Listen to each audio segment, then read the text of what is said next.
Hi, we are students from MPU3253 Design Thinking Challenge, and today we are going to present to you our design Smart Aquatic Farming. Before I begin, I would like to introduce to you our group members, Alistair Albert, Alan Ng, myself Eva Alia, Sumana Saw, and lastly Mohammad Faiz Afifi. Our project is to create a more organized and systematic pool that have everything required from fish breeding to consumption. Besides that, we are addressing the current challenges we face such as zero hunger and decent work and economic growth. This project will help increase food security in Sabah due to the COVID-19 pandemic, as well as decreasing the unemployment rate. Next slide. The pool we designed will fulfill the necessary requirements of breeding, growing, and distributing fish, mainly tilapia, which is a freshwater fish. We are targeting local fish farmers and non-fish farmers that are interested in fish farming industry or want to have a secure food source. For this project, we would like to collaborate with the Department of the Fisheries in Sabah, and we will be selling this idea. We have conducted primary and secondary research. We reached out to local fish farm owners and future fish farm entrepreneurs by telephone and survey respectively. Besides that, we gathered some information on tilapia fish and the local fish farms in Sabah from the web. We conducted a smart aquatic farming survey for consumer, and there are 50 respondents from the survey between the age of 20 years old to 48 years old. Here are the results. 54% of consumers have fish as an item listed in their grocery list. Next, 42% of consumers bought 1 to 2 kilograms of fish in a month. Next, 54% of consumers consume both saltwater and freshwater fish in their household. Next, 66% of consumers bought their fish from the fish market, 22% from supermarket or hypermarket, and 10% from local fishermen. Next, 40% of consumers would prefer to breed their own fish for food supplies and gain income, and 26% would consider it.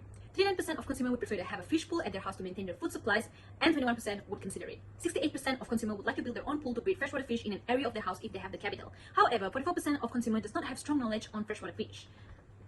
Based on the survey, 80% of the consumer agree that fish farm is beneficial to increase the overall fish supplies and help the aqua food production in Sabah. Besides that, 61% agrees that if every household has its own fish pool, which allows them to breed fish, the people in Sabah would have a significant amount of food source. We also prepared a set of questions to one of the local fish farms in Sabah. As we were limited by the movement restrictions, we used a different way to do a survey with them, which is via telephone. However, some of the local fish farms' number in Google are not updated, so we were only able to survey one of the local fish farms, which is Albert's Fish Farm located in Pluran. The farm does not appear in the internet, so we found this fish farmer through one of our contacts. From the interview, setting up the fish farm had cost them about 100,000 ringgit to 150,000 ringgit, and the farm had different kinds of fish such as red tilapia, black tilapia, catfish, koi, masir, tinfoil barb, and snakehead. The farm have 8 big pools, and they make around 1,500 ringgit per month. The farm owner faces a lot of challenges in maintaining the fish farm, such as natural disasters and nature's predator, mainly lizard and bird. The pandemic that is happening right now have affected the business as they are restricted to move. As we introduce the idea of smart aquatic pool to the owner, they will likely to try the idea. However, they might need to consider the upcoming budget before trying it. Now I will pass to my group member Faiz, and he will discuss on the information regarding tilapia. Thank you, Eva, for your presentation. So I will continue from Eva. So my research is on secondary research, information on tilapia fish. What is tilapia fish? Tilapia is a mild-flavored, lean fish, which is easy to prepare and relatively inexpensive. Why we choose tilapia fish? First, adaptable, grow quickly, cheap maintenance. How long does tilapia breed? Roughly 240 days or 34 weeks. What is the price per kg in Malaysia? The price of tilapia fish in Malaysia is around RM10 ringgit to 11 ringgit per kg. So next slide, I will show you the local fish farm in Sabah. If you can see in the slide, we have shown you in the map where local fish farm located in Sabah. Next slide. Next slide, we have choose the Tanggilan Fish Valley on how they produce the tilapia fish. The newborn fish, also known as fry, will be separated from the adult fish so that they are not preyed upon. You can see from the second picture, that is the newborn fish. After 1 month, it will be transferred to the second pool. So the first picture is the second pool for the tilapia fish. It will be stay there until it reaches maturity and will transfer to the last pool. You can see from the second picture, that is the last stage where is the tilapia is fully grown and ready to be harvested and prepared for the consumer to buy. So next, why is it a problem? According to Chief Minister Datuk Seri Shafie Apdal on Malay Mail, Sabah could no longer rely on its timber and oil and gas. Food farming is one that could be the economic boost that we need. Why do we need this? Because we design and organize better systematic fish breeding pool that consume lesser space than the traditional fish farm for local fish farmer and future fish farmer. A lot of local fish farmer in Sabah is still using the traditional way in breeding fish, and our way is a new and advanced technique that will help fish farmer in the future. So this is all for me. I will pass to Alistair. Thank you, Faiz. Now I will be presenting our design, which is a smart aquatic pool. As you can see, our design has 4 main key functions, which covers breeding, growing fry to small fish, growing of matured fish, and lastly, matured fish ready to distribute. The first function is step 1, where it is a breeding of the tilapia fish. 1 male and 3 female will be put together in pool 1. This is to let the fish mate and produce eggs to form a fry. Next is the second step, which is to separate the fry from the breeding pool. The pool is divided into 3, as there are 3 females that will produce them, because there is a possibility that the females will be having eggs at the same time. Some will be late or early, but normally the gap will only be a week or 2. Next, the third step, whereby once the fish grows into small fish, the fish will be transferred into the third pool. which is where the growing the fish into bigger fish will be done. The size of the fish will grow from 2.5 centimeters to 5 centimeters in 60 to 90 days. Once the fish reaches 5 centimeters, the fish will be transferred to the next pool. Now, the fourth pool, which is step 4, is where the fish will be kept so that it grows into mature fish that is ready to be distributed. Once it reaches 6 to 8 centimeters, the fish will likely have a mass of 500 grams and thus ready to be sold in the market or consumed. Moving on to the next part, which is the design details. If you can see here, pool 1 size is 1.15 times 1.5 units with an internal 1 times 1, the 1. And then pool 2, however, comprised of 3 small pools with the size of 0.3 times 0.3 with a depth of 0.25 meters. Pool 2 section are smaller as it will accommodate the smaller fish. Now for pool 3, the size is 1 times 6, the size is bigger as the task is to accommodate the fish into bigger fish. The depth of the pool is 3.5. As a pool 4, the size of the pool is 6 times 6, which is suitable to accommodate 3,000 mature fish ready to be distributed. Now, apart from the pools, of course, there are other features available, otherwise it would be just a normal pool stacked together. I will show you the most important aspect of our design that distinguishes itself from local fish farm pools, and the reason why we call it the Smart Aquatic Pool. The design has its own main control unit. The features that it has is to view the temperature of water, automatic feeding type, pH value of the water, and filter for the pools and lightings. The best part is all the electronics are powered by solar energy. The picture on the right side is the filtering system. Of course, we need clean water to breed the tilapia fish. If you can see here, the filtering system covers pool 1, 3, and 4. However, pool 2 section are not filtered. This is because filtering system could affect the growth of the fry. Pool 2 are to be cleaned manually, but the pool are to be cleaned after the fry becomes the small fish. Now moving on, this is the two-dimension and three-dimension design of our pool. As you can see here, the main control unit, pool 1 and pool 2, is located in a covered room. This is to protect the electrical functions of the pool and of course to protect the fish from other predators that would harm the fishes. This is because smaller fish are very fragile, so we need to have more care towards it, and pool 3 and 4 will be outside because bigger fish are stronger. That's all for me. Now I'll pass to Sumana.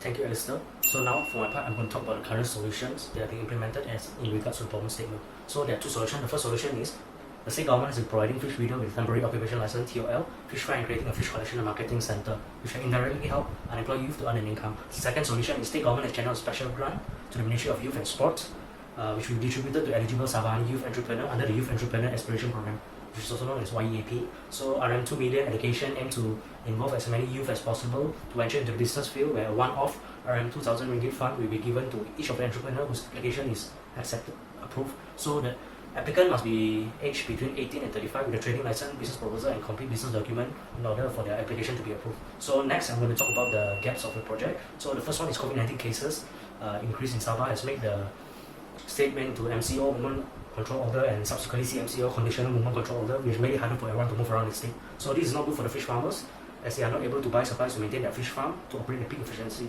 Second is the local fish farmers do not possess enough knowledge or capital in delivering their peak performance in the business. The third one is natural disaster. Recently, Sabah has a lot of flooding due to the monsoon season, which caused damage to a lot of property and asset or business owner. The fourth gap is the increase in unemployment due to the COVID-19 pandemic have made the economy experience a downfall. The fifth one is there are a lot of business closed due to the COVID-19 pandemic, and a lot of employees were sacked, which caused most of the people in Sabah to lose their source of income. So next, I'm going to talk about a possible solution. The possible solution in this case that we have decided is designing a pool that can apply all the steps in breeding fish. In this case, is the tilapia fish, which is breeding, post-hatchery, growing, and fish killing to be distributed. So the pool will be built utilizing material that are suitable in construction of pools, such as cement for grounding, hard PVC for the wall, PVC pipes for water transfer, fish net, and make easy transfer and automatic feeding machine to the fish to make the whole process very efficient. So that's all for me. I'm going to pass it to my teammate Alan. Thank you, Sumana. So moving on to my part, which is the total cost for the raw materials of the pool. As you can see, this is all the raw materials that needed to build the pool. So the total amount, which is 1,669 ringgit and 80 cents. Moving on to the next slide, which is the quotation. This quotation is made by Asia Jaya Hardware. They agreed to help us to make a quotation regarding the raw materials that needed to build the pool. So the overall price, which is 704 ringgit and 80 cents. Next is the estimated profit for fish farmers. From the first table, as you can see, this is the total profit gain for fish farmers that buy one pool. So they will gain a total of 12,000 ringgit per cycle. And then the second table is the total profit gain for fish farmers that buy 5 pools. They will gain a total profit of 60,000 ringgit per cycle. The design will be sold at 4,500 ringgit, and we will also provide 12 months installment plan. They will only need to pay 375 ringgit per month. After the first cycle, the owner for the fish farmer does not have to pay for the building cost for the pool. They just have to maintain the food for the fishes and maintenance of the main control unit. So lesser cost for them, more profit gain. Next is the estimated profit from selling the design. The total cost for build the smart pool is 1,669 ringgit and 80 cents. So the total profit is 2,830 ringgit and 20 cents. The payment plan to buy the pool is to accommodate the local fish farmers during the pandemic, as the economy is having a downfall. Apart from selling the design, we will also offer maintenance insurance plan for the pool, whereby the fee is 100 ringgit per month, which will be in a total of 1,200 ringgit per year. This is to cover for any defects along the year, such as malfunctioning of the main control unit and if there is any leakage of the pools. If the buyer chooses not to take the insurance plan, we will not be responsible for any defects. However, they are always welcome to call us for any repairs that will be charged according to what repairs need to be done. Thank you.